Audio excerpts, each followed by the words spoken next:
Puji Tuhan Bapak Ibu yang saya kasih, mari kita buka bersama Lukas pasal 6 ayat 27 hingga ayat 36. Saya akan membawa kita memahami kebenaran firman Tuhan tentang jasa, ya. Firman Tuhan ini saya tunda di 2 minggu lalu yang seharusnya saya bawakan, tapi karena ada hati yang gelisah dan harus menyampaikan kebenaran yang lain, yang rupanya itu yang Tuhan mau tentang komitmen, dan topik ini saya tunda. Hari ini saya rindu untuk kita bersama memahami akan sebuah kata yakni jasa.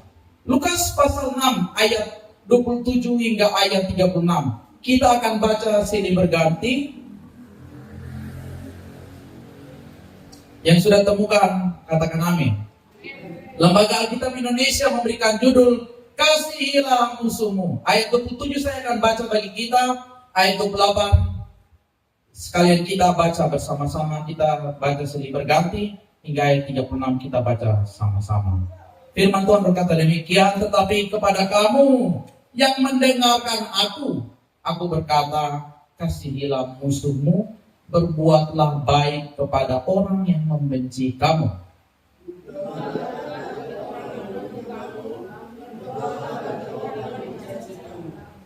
Barang siapa menampar pipimu yang satu, berikanlah juga kepadanya pipimu yang lain. Dan barang siapa mengambil jubahmu, biarkan juga ia mengambil bajumu.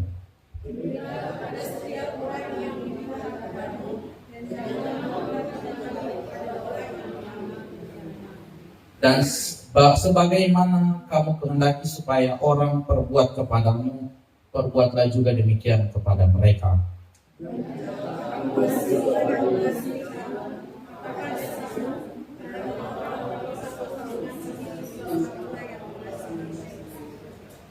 Sebab jikalau kamu berbuat baik kepada orang yang berbuat baik kepadamu, apakah jasamu? Orang-orang berdosa pun berbuat demikian. Jikalau kamu meminjamkan sesuatu kepada orang karena mengharapkan menerima sesuatu daripadanya, apakah jasamu? Orang-orang berdosa pun meminjamkan kepada orang-orang berdosa supaya mereka menerima kembali sesuatu. Tetapi kamu kasihilah musuhmu dan berbuatlah baik kepada mereka, dan pinjamkan dengan tidak mengharapkan balasan, maka upahmu akan besar dan kamu akan menjadi anak-anak Allah yang maha tinggi. Sebab ia baik terhadap orang-orang yang tidak tahu berterima kasih dan terhadap orang-orang jahat. Kita baca bersama 2, 3. Hendaklah kamu murah hati sama seperti Bapamu adalah murah hati. Kita perhatikan ayatnya yang ke-32 hingga ayat yang ke-34. Dikatakan bahwa jikalau kamu mengasihi orang yang mengasihi kamu, jikalau kamu berbuat baik kepada orang yang berbuat baik kepada kamu, jikalau kamu meminjamkan sesuatu kepada orang karena kamu mengharapkan akan menerima sesuatu daripadanya, apakah jasamu? Bapak Ibu saudara-saudari yang saya kasih dalam Yesus Kristus, jasa adalah sebuah kata yang tidak pernah terlepas dari kehidupan kita orang percaya. Di tempat kerja sebagai pegawai negeri, ya tentu ada jasa, ya. Ada tanda jasa, ya. Bekerja sekian lama ada pemberian jasa. Jasanya juga diterima gaji, ya. Kita berbuat sesuatu, ya. Kita berjualan di pasar, ada jasa, ya. Kita melakukan sebuah jasa. Di rumah, ya, di lingkungan ada sebuah tindakan jasa. Dan siapa yang sebenarnya tidak pernah mempunyai pemahaman untuk tidak menerima apa-apa ketika berbuat sesuatu? Saya percaya kita di sini rindu menerima sesuatu menerima timbal balik daripada apa yang kita kerjakan atau sebuah jasa. Ada anak-anak jemaat Kairos di sini, saya tahu bahwa biasanya mereka juga menolong temannya yang kerja PR ya. Kerja PR atau bantu tugas mereka, nanti diberikan jasa. Dikasih uang jajan lebih ya, atau diajak main, diajak nonton dan lain sebagainya. Ini biasa ya. Dari kecil kita sudah mengenal dan sudah terlibat dari sebuah kata yang namanya jasa.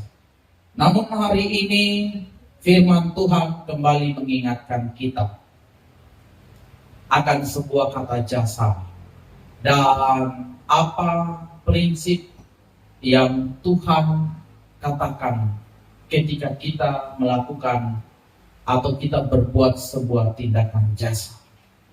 Diingatkan bahwa ketika kamu mengasihi orang yang mengasihi kamu, apakah jasamu?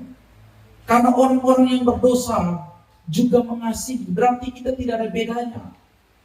Kalau kita mengasihi orang yang mengasihi kita, orang di luar sana yang tidak mengenal Tuhan pun, mereka berbuat demikian dan sudah menjadi faedah. Jikalau kamu berbuat baik kepada orang yang berbuat baik kepada kamu, apakah jasamu? Firman Tuhan katakan bahwa orang-orang berdosa pun berbuat demikian. Jadi tidak ada jasa di hadapan Tuhan. Dan jikalau kamu meminjamkan sesuatu kepada orang lain karena kamu berharap menerima sesuatu daripadanya, apakah jasamu? Lihat, ini berkaitan dengan kehidupan kita hari lepas hari. Dan Tuhan ingatkan bahwa kita orang-orang percaya perlu berbuat yang berbeda. Dan ada standar dalam kita melakukan jasa. Sehingga firman Tuhan katakan bahwa kamu akan disebut menjadi anak-anak Allah yang maha tinggi. Dan firman Tuhan katakan upahmu besar di sorga. Jadi kalau kita melakukan standar jasa yang firman Tuhan katakan, ada upah besar di sorga, bukan upah di dalam dunia ini. Karena kalau kita melakukan jasa sesuai dengan standar yang ada dalam dunia ini, kita sudah terima kembali bagian kita. Tapi kalau kita melakukan standar jasa yang ditetapkan oleh firman Tuhan, upah kita besar di sorga. Amin. Siapa mau terima upah di sorga? Katakan, saya mau terima. Saya mau terima upah besar di sorga, karena upah di dalam dunia ini sementara dan kita tidak akan nikmati selamanya. Ya. Upah besar di sorga tentu kita mau nikmati. Lebih daripada itu, dikatakan bahwa kamu akan menjadi anak-anak Allah yang maha tinggi. Saya cukup senang dengan kalimat menjadi anak-anak Allah. Yang sudah punya anak pasti tahu.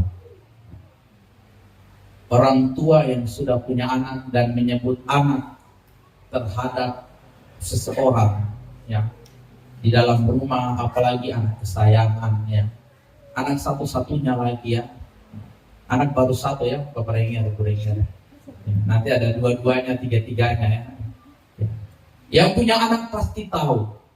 Kata kamu menjadi anak-anak Allah yang maha tinggi sebenarnya mengandung arti bahwa kamu menjadi hak warisnya Allah di dalam surganya yang kekal.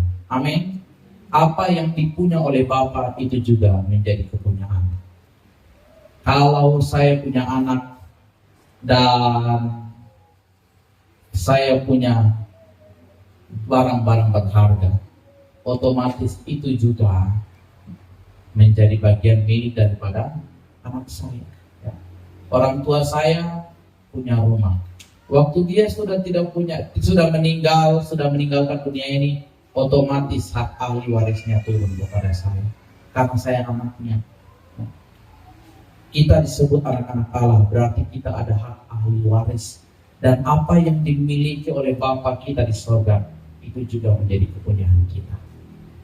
Berarti surga yang adalah milik kepunyaan Bapa di surga juga adalah milik kepunyaan kita. Haleluya. Ada upah besar di surga, ada hak ahli waris. Kalau apa? Kalau kita melakukan standar jasa yang ditetapkan oleh Tuhan Yesus di dalam Matius pasal 6. Nah, apa saja standar jasa itu? Mari kita perhatikan ayatnya yang selanjutnya, di ayatnya yang ke-35. Waktu Tuhan berkata, apakah jasamu ketika kamu berbuat baik, mengasihi orang yang mengasihi kamu, berbuat baik kepada orang yang berbuat baik kepada kamu, meminjamkan dengan mengharapkan sesuatu dan menerima sesuatu daripada orang yang kamu pinjamkan. Alkitab katakan bahwa kamu orang-orang percaya, ya, ini merujuk kepada kamu yang adalah murid-murid Kristus.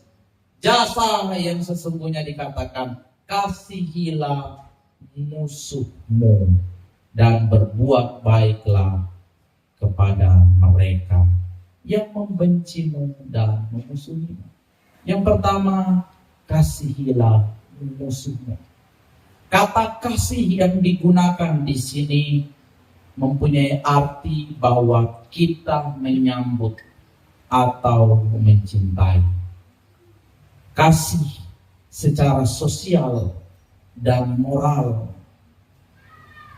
Dikatakan kita perlu menyambut, kita perlu mencintai orang yang membenci kita atau orang yang menentang kita, musuh. Siapa di sini yang sudah pernah punya musuh atau orang yang sangat benci dengan keberadaan kita? Pasti itu segala hal dia akan tentang, segala hal dia akan tidak senang, ya. Tapi Tuhan Yesus katakan, kamu perlu mengasihi musuhmu. Yohanes 15 ayat 17 katakan, inilah perintahku kepada kamu, kasihilah seorang akan yang lain. Karena apa? Karena kasih itu menutupi banyak sekali dosa. Hukum kasih itulah yang utama dan terutama. Yesus katakan, kasihilah Tuhan Allahmu with all your heart, dengan hatimu, with all your strength, dengan kekuatanmu, with all your soul, dengan jiwamu, with all your mind, dengan pikiran, dan kasihilah juga sesama manusia like you are, seperti dirimu sendiri, seperti engkau mengasihi dirimu sendiri. Kasihilah juga musuhmu, bukan orang-orang yang berbuat baik. Karena apa? Karena ada upah yang besar di surga. Karena apa? Karena engkau akan disebut menjadi anak-anak Allah yang maha tinggi. Ini standar jasa yang Tuhan berikan. Kalau kita mengasihi orang yang berbuat baik kepada kita, kalau kita mengasihi orang yang membantu kita, kalau kita mengasihi orang yang mengasihi kita, apakah jasamu? Kata firman Tuhan, kamu sama seperti mereka yang tidak mengenal Tuhan. Jadi kalau kita mengasihi orang yang sudah mengasihi kita, tidak ada upah. Itu firman Tuhan katakan. Tidak ada upah. Dan engkau tidak disebut sebagai anak-anak Allah. Tapi waktu Anda mengasihi musuh, mengasihi orang yang membenci dan menentangmu, ini standar yang Tuhan tetapkan. Standar yang cukup tinggi dan menjadi tantangan bagi kita orang-orang percaya. Bahwa ketika kita mengasihi orang yang membenci, menentang atau yang disebut musuh kita, kita akan menerima upah besar di surga dan akan menjadi anak-anak Allah yang maha tinggi. Yang kedua dikatakan bahwa berbuatlah baik kepada mereka yang membencimu atau menjadi musuhmu. Kalimat selanjutnya dikatakan berbuat baiklah kepada mereka dan pinjamkan dengan tidak mengharapkan balasannya. berbuat baik kepada mereka. Mereka ini siapa? Mereka ini bukan mereka yang berbuat baik, tapi merujuk kepada kalimat sebelumnya. Mereka yang memusuhimu, mereka yang membencimu. Kita harus berbuat baik karena apa? Karena waktu kita berbuat dosa dan jauh menentang Tuhan, Tuhan tetap mengasihi kita. Amin. Tuhan menyatakan kuasanya. Dan Yesus sendiri mempunyai statement yang begitu luar biasa ketika di atas kayu salib.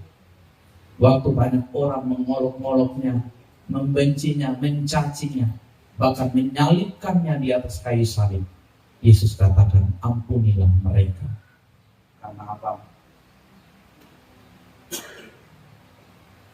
Karena mereka tidak tahu apa yang mereka perbuat.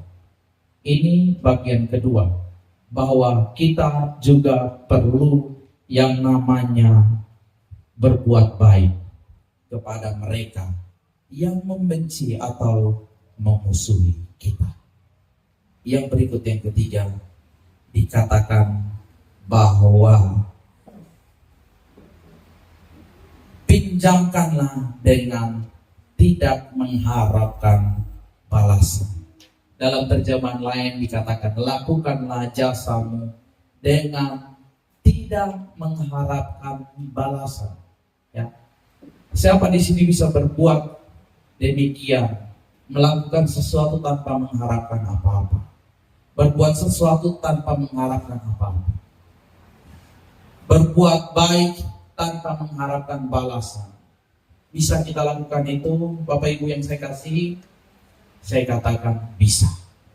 Kalau sudah ada Tuhan di dalam hidup kita, kalau Tuhan sudah memimpin dan kita sudah mengerti bahwa ada upah yang menanti kita besar di surga, bahwa akan ada ahli waris, ada warisan besar, kita menjadi ahli warisnya Allah.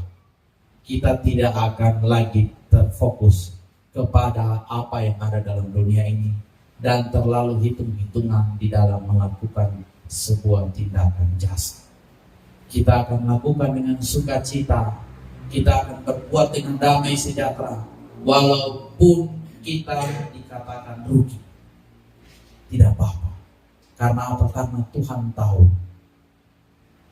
bahwa ada sesuatu berharga yang besar yang sedang kita siapkan. Ada upah akibat dari apa yang kita buat di dalam dunia ini. Bapak Ibu yang saya kasih dalam Yesus Kristus, ini 3 hal penting mengenai standar jasa yang harus kita lakukan. Standar yang Tuhan tetapkan sebagai anak-anak Tuhan. Kalau kita mau menerima upah yang besar di surga, kalau kita mau disebut sebagai anak-anak Allah yang maha tinggi, dan kita mau menerima warisan dari Bapa kita di surga, ada ketetapan yang Tuhan berikan. Ada standar dalam pemberian jasa yang kita kerjakan di dalam dunia ini. Ingat, kasihilah musuh, berbuatlah baik kepada musuhmu atau orang-orang yang membencimu dan menentangmu. Tapi ingat juga, lakukanlah sebuah jasa, lakukanlah segala sesuatu dengan tidak mengharapkan balasan, dengan tidak berfokus kepada nanti saya terima apa, nanti saya dapat apa. Kerjakan dulu bagian, karena Tuhan sudah tahu apa yang menjadi kebutuhanmu. Tuhan sudah siapkan yang terbaik, dan yang lebih terbaik lagi sedang menantimu di surga sana, bukan di dalam dunia. Amin. Siap menjadi anak-anak Allah? Siap menerima berkat Tuhan? Siap menerima upah yang besar di surga? Lakukanlah standar jasa yang firman Tuhan katakan di saat siang hari ini. Bapak Ibu mengucap syukur firman Tuhan.